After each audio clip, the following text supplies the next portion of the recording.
जाती है। तो जैसे अब टाटा है, टाटा महिंद्रा वाले इस चीज़ को भली भांति समझ चुके हैं। तो में रहेगी भाई सीरियसली, मतलब जवाब नहीं है भाई इस गाड़ी का। और सलूट है यार, इस प्रोडक्ट को बनाया था काफी बची हुई कंपनियां हैं, चाहे बेशक इंडियन हो चाहे बाहर की हो, ये हमें डोमिनेट करेंगी। ये डोमिनेट करेंगी, अपने हिसाब से प्राइस देंगी और आपको लेना पड़ेगा। अलॉय का रंग चेंज कर दो, अलॉय का डिजाइन चेंज कर दो, और सनरूफ मांग रही पब्लिक, सनरूफ लगा दो। और सही भी साथियों, आप सभी का फिर से एक बार स्वागत है मेरे इस चैनल पे। भैया मैं आया हुआ था मेरठ, और आज मेरे एक दोस्त हैं, मतलब बचपन के हैं, काफ़ी टाइम से मुलाकात नहीं हुई, और लगभग 4-5 साल बाद मिलना हुआ था। और भाई काफ़ी अच्छी बातें हुई, तो उनसे भी मिलाते हैं। और उनके पास एक गाड़ी है भाई जो आपके दिलों में हमेशा रहेगी, सीरियसली बता रहा हूँ। वो गाड़ी मतलब एक मिडिल क्लास की जो गाड़ी है, बहुत लोगों ने प्यार दिया, ये दिया, और ज़बरदस्त गाड़ी है भाई। उसका भी रिव्यू करेंगे, उनसे भी जानने की कोशिश करेंगे। 5-6 साल से ओन कर रहे हैं लगभग, और लगभग 1.25 लाख किलोमीटर चला चुके हैं। तो मुझे लगता है कि अगर सेकेंड हैंड मार्केट में अगर आप इस तरह की गाड़ी तलाश रहे हैं, क्योंकि नहीं तो वो आपको मिलेगी नहीं, क्योंकि उस कंपनी ने हथियार डाल के वो निकल लिए हैं यहाँ से भाई। मगर इस गाड़ी का भाई जवाब नहीं है। 1.25 लाख किलोमीटर लगभग चला चुके हैं। तो जानने की कोशिश करेंगे कि अब तक उसमें कितना खर्चा आया, सर्विसिंग किस तरह की रही। भाई फ्रेंड भी हैं, और मुझे लगता है कि सही जानकारी आपको बिल्कुल मिलेगी।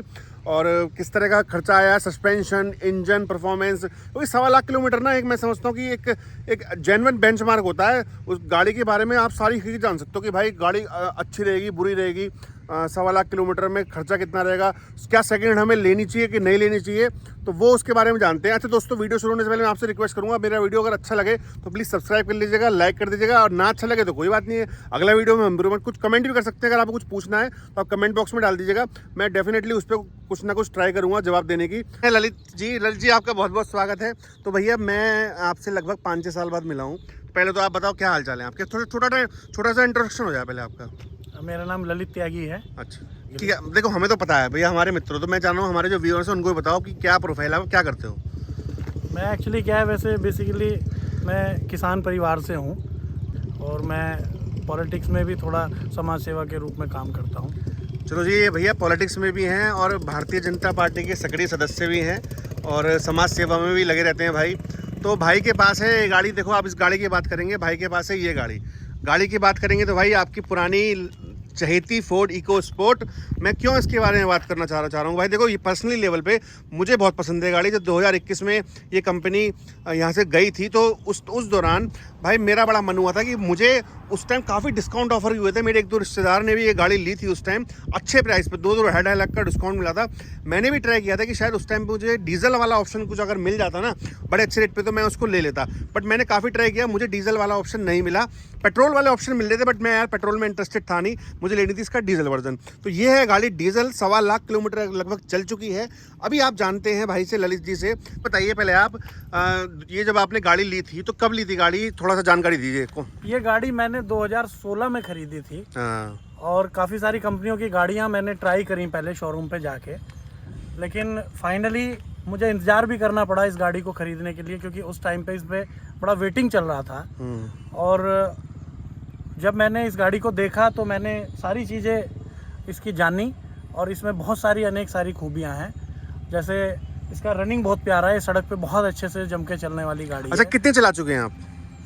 ये लगभग 1,20,000 या 25,000 के किलोमीटर चल चुकी है। अच्छा, अभी जैसे कंपनी चली गई है, तो अभी जैसे कंपनी को गए हुए लगभग 1 साल हो चुका है, ऑलमोस्ट होने वाला है, तो उसके बाद आपने सर्विस कराई, कहाँ सर्विस करा रहे हैं, क्या दिक्कतें सामने आई? नहीं, सर्विस कंपनी में ही हो रही है अभी भी। अच्छा। केवल डिलीवरी जो है वो उनकी ब्रेक हुई है। हाँ। लेकिन सर्विस पूरी मिल रही है। हाँ। और सर्विस टाइम पे हो रही है।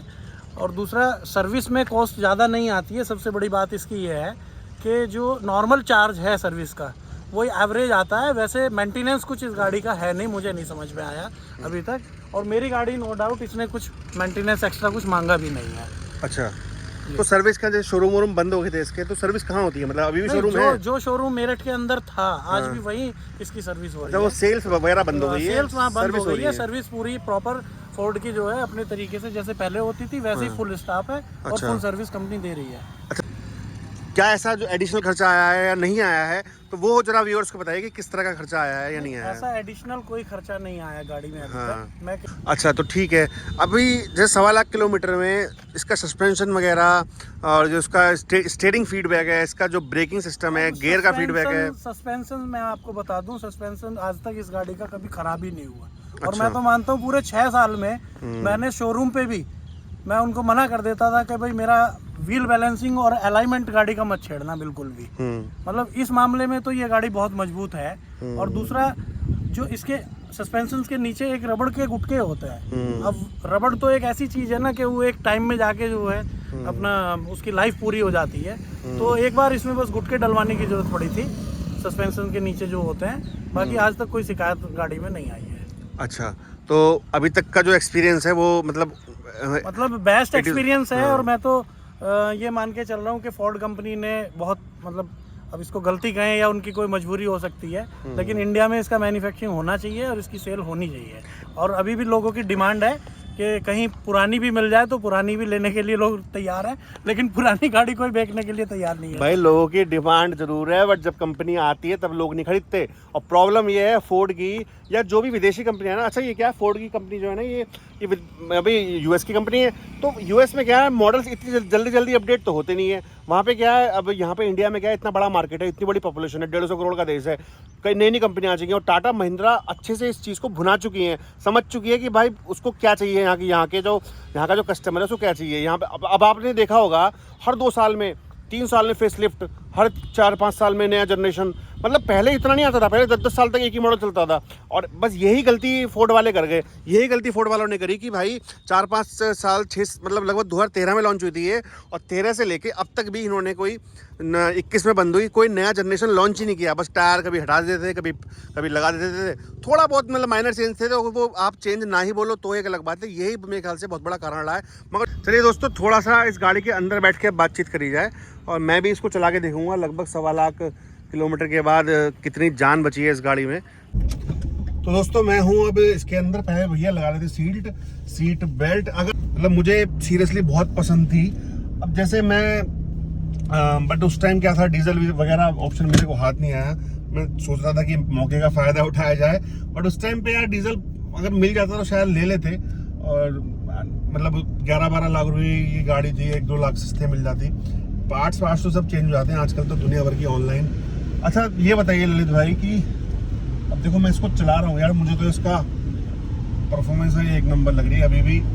देखो थोड़ा डीजल इंजन हल्की आवाज़ करता ही है, अगर आप 10-20-50 हज़ार चला लोगे तो थोड़ा बहुत तो फ़र्क पड़ता है उसमें, और वो फ़र्क तो लाजमी है, कोई सी भी गाड़ी होगी। बट वाकई में यार जो उस पर पुश मिलता है ना, और जो स्टेबल गाड़ी है 1.25 लाख के बाद भी ब्रेक सिस्टम ले लो, और इसमें इसका स्टीयरिंग फीडबैक ले लो, और सबसे बड़ी खास बात जो है ना इस गाड़ी की, सबसे बड़ी खास बात भाई ये है कि ये जो चिपक के चलती है ना रोड पे, वो आपको शायद मिल तो जाएगी, मगर जितनी इसमें मिलेगी ना उसमें कितनी नहीं मिलेगी, ये बात गारंटी है। अच्छा ये बताओ ललित भाई, जैसे अभी ये कोई 5 साल पुरानी गाड़ी है, आप 1.25 लाख किलोमीटर लगभग चला चुके हो, तो 5 साल पुराने, और किसी को मान लो कोई किसी के यार दोस्त भाई बहन, किसी के रिश्तेदार या किसी अननोन आदमी को वो गाड़ी मिल रही है, आप ये बताओ कि 1.25 लाख या 1 लाख किलोमीटर चली गाड़ी कोई लेता है, क्या उसे लेनी चाहिए या नहीं लेनी चाहिए? इसके जो स्पेयर पार्ट्स की अवेलेबिलिटी कितनी है, क्योंकि आप भैया गाड़ी रख रहे हो तो आपको पता भी होगा, तो वो थोड़ा उसके बारे में जरा प्रकाश डालिए। नहीं, मेरे साथ तो अच्छा सजेस्ट यही है कि ले लेनी चाहिए, यदि कहीं मिल रही है आपको 1.25 लाख किलोमीटर चली हुई गाड़ी कोई सही रेट पे चल रही है और सही रेट पे आपको मिल रही है तो ले लेनी चाहिए, बिल्कुल ले लेनी चाहिए। मतलब क्योंकि ये गाड़ी क्या है कि ये 2-2.5 लाख किलोमीटर तक भी मुझे नहीं लगता इसके इंजन में कोई शिकायत आने वाली है।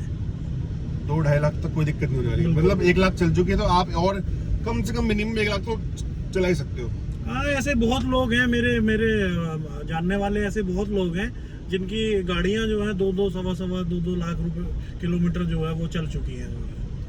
2 लाख 2.5 लाख आपके सामने है कुछ गाड़ियां, हाँ, और उनमें किसी भी तरह की और मैंने भी जब ये गाड़ी खरीदी थी तो मैं आपको बता दूं कि मेरे 3-4 जानने वाले लोगों ने पहले से ही ले रखी थी।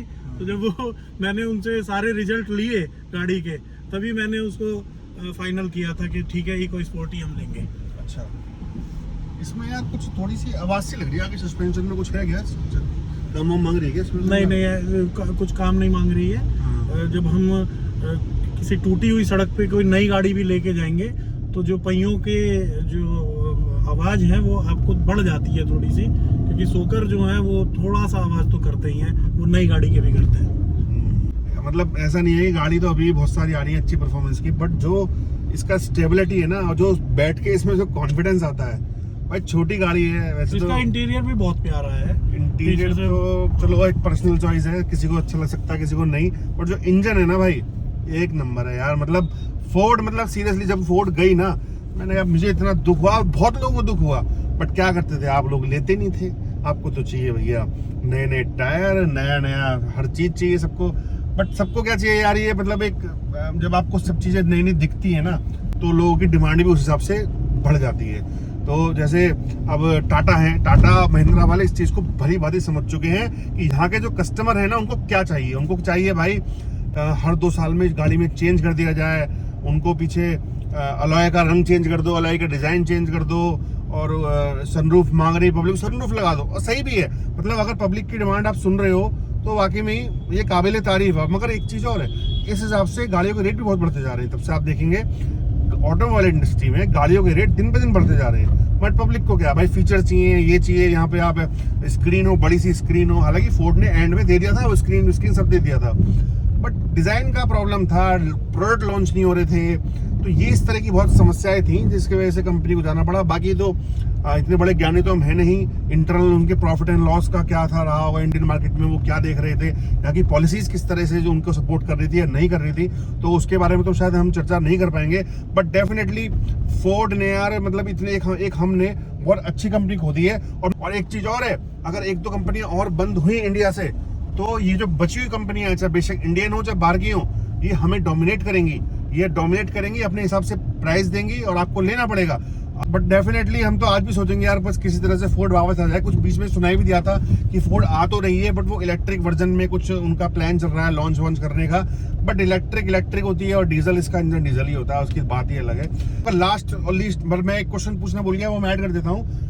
माइलेज के बारे में बताओ यार, माइलेज में भूल गया आपको। माइलेज क्या दे रही है अब ये? देखिए अभी हाल में जो माइलेज ये दे रही है वो 18 का माइलेज है इसका। कहाँ पे, सिटी में या नहीं, लोकल हो चाहे रनिंग पे हो, वो 18 का है। मतलब अगर आप आधी गाड़ी शहर में चला रहे हो, आधी आप बाहर चला रहे हो, या आप पूरे हाईवे पे, मैं कह रहा हूँ आप 1000 किलोमीटर का भी सफर यदि आप कर रहे हैं, तो तब भी उसका माइलेज जो है वो बढ़िया है, कम नहीं है। मतलब 18 का है। मैंने खूब देखा है, लोकल में भी 17 से ऊपर है, 18 ही मान के चलता हूँ, क्योंकि मैं तो वन टाइम में टैंक फुल कराता हूँ। और उसको ओवरऑल कैलकुलेट कर लेते हो कि कितना में चली, कितना में चली। मतलब बहुत ज्यादा एक्सट्रीम चला रहे हो आप, या कहीं बहुत भीड़ है, तो 17 नहीं 18, मैंने बिल्कुल माइलेज 18 दे रही है। 18 से डिसेंट माइलेज, 18 एक अच्छा खासा माइलेज होता है। और हो सकता है कि आपका ड्राइविंग कंडीशन, जो लोग ले रहे हैं उनका और स्मूथ हो, इनका कुछ और हो, तो हो सकता है 20 तक भी निकालो। मैंने सुना, मैंने देखा भी है कि बहुत लोग गाड़ियां 20, 21, 22 तक भी दे रही है। वो आपकी ड्राइविंग कंडीशन पे मैटर करता है। क्लच प्लेट चेंज हुआ अभी तक? नहीं, अभी तक कुछ नहीं हुआ। और स्टीयरिंग इतना स्मूथ है यार इसका, मतलब बस 1.25 लाख के बाद भी इतना बढ़िया चल रहा है यार, मतलब लाजवाब। प्लस सीरियसली मतलब मैं दिल से बोलूंगा कि हम हमेशा फोर्ड को याद रखेंगे। ये गाड़ी ना हमारे हमेशा यादों में रहेगी भाई, सीरियसली। मतलब जवाब नहीं है भाई इस गाड़ी का। और सलूट है यार इस प्रोडक्ट को बनाया था, काफी ने पसंद भी किया है फोर्ड के प्रोडक्ट को। और हम तो ये उम्मीद रखेंगे फोर्ड आए दोबारा, कभी आए और ऐसे प्रोडक्ट और भी लेके आए हमारे लिए। नई मार्केट कंपटीशन में नई गाड़ियां आए कंपटीशन में। चलिए दोस्तों, ये था आज तक का एक छोटा सा एक वीडियो। अच्छा लगा हो तो लाइक कर दीजिएगा, और नहीं अच्छा लगा हो तो भी लाइक कर दीजिएगा। मिलते हैं किसी नए वीडियो के साथ। अगर आपको कुछ क्वेश्चन वगैरह हो तो कमेंट बॉक्स में डाल दीजिएगा। डेफिनेटली मैं कोशिश करूंगा उस पर जवाब देने की। मैं 90% के कमेंट पढ़ता हूँ भाई, क्या करें, हमारे पास हमारी बहुत छोटी सी फैमिली है, तो हम कोशिश करते हैं कि सभी का जवाब दें। और चलिए दोस्तों, थैंक यू सो मच, धन्यवाद बहुत बहुत आज के लिए।